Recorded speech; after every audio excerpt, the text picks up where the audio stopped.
And I was going to ask also, even though you're on this big win streak, it seems that a lot of the attention in your division is drawn towards Conor McGregor due to him being so outspoken. Seems a lot of fighters want to derail his hype train. What are your thoughts on Conor, and do you think the hype is justified? I really don't care what he's doing. He can run his mouth all he wants. And I actually my hat slightly goes off to him to be able to create the buzz he's created around himself. I'm almost slightly jealous, like I'm on a 6-fight win streak and no one's talking about me. And this guy has 2 fights in the UFC and hundreds of thousands of followers, just because he talks a crazy game. But that's not why I got into fighting. I didn't get into fighting to have a WWE performance. I got into fighting to beat people up and really show my dominance. Absolutely, Dennis. And, you're on submission radio and Conor McGregor's not, so that says something. And I was going to say, Frankie, that's right. Frankie, that's right. What are your thoughts on Frankie Edgar? He had a dominant performance over BJ Penn.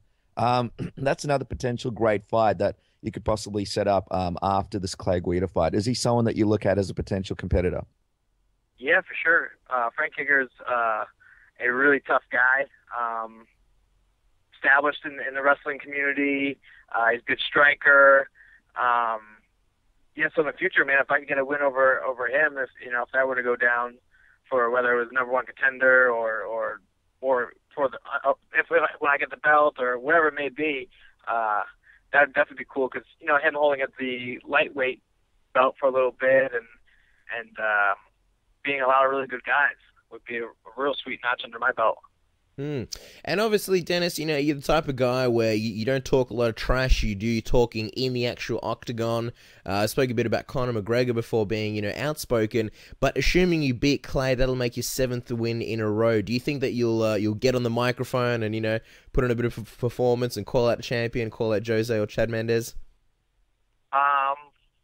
Yeah. We'll just see how the fight goes first. In my head, which I plan to do, totally crush Clay Guida, whether I submit him or knock him out, I would like to scream for a title shot. I think I deserve it. 7 wins in a row, knocking off a top 10 opponent by stoppage, I think puts me out there definitely for a title shot. But if I just squeak by him, I'll let the UFC do their job and match me up with whoever they want me. And Dennis, I was going to say, Chad mentioned that he's going to wait for a title shot no matter how long it takes Aldo to come back. Do you think that it makes sense for Chad to be waiting if it takes Aldo upwards, to, let's say, a year for him to come back? Or do you think maybe the UFC should consider doing an interim title fight in that case? Well, it's tough because, he's definitely earned the right for a title shot. And in fighting, anything could happen, He maybe just has, a bad night when he would have had a good night and could have been a champion. If he has a bad night against someone when he's not fighting for a title, then he's out of title contention. In terms of money, he's got enough money he could probably hang out for 2-3 years and be all right,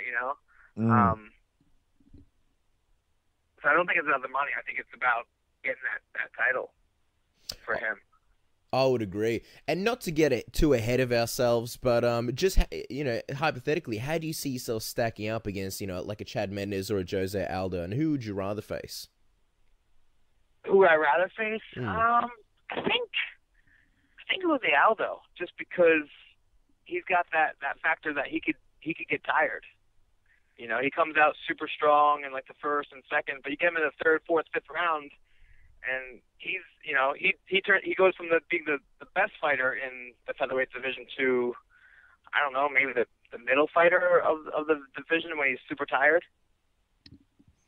Yeah, that's a great point, Dennis. And it's essentially a fantasy prediction at this point. But when you see Aldo and Mendes, and let's say they do fight, who do you see coming out on top? What would your prediction be?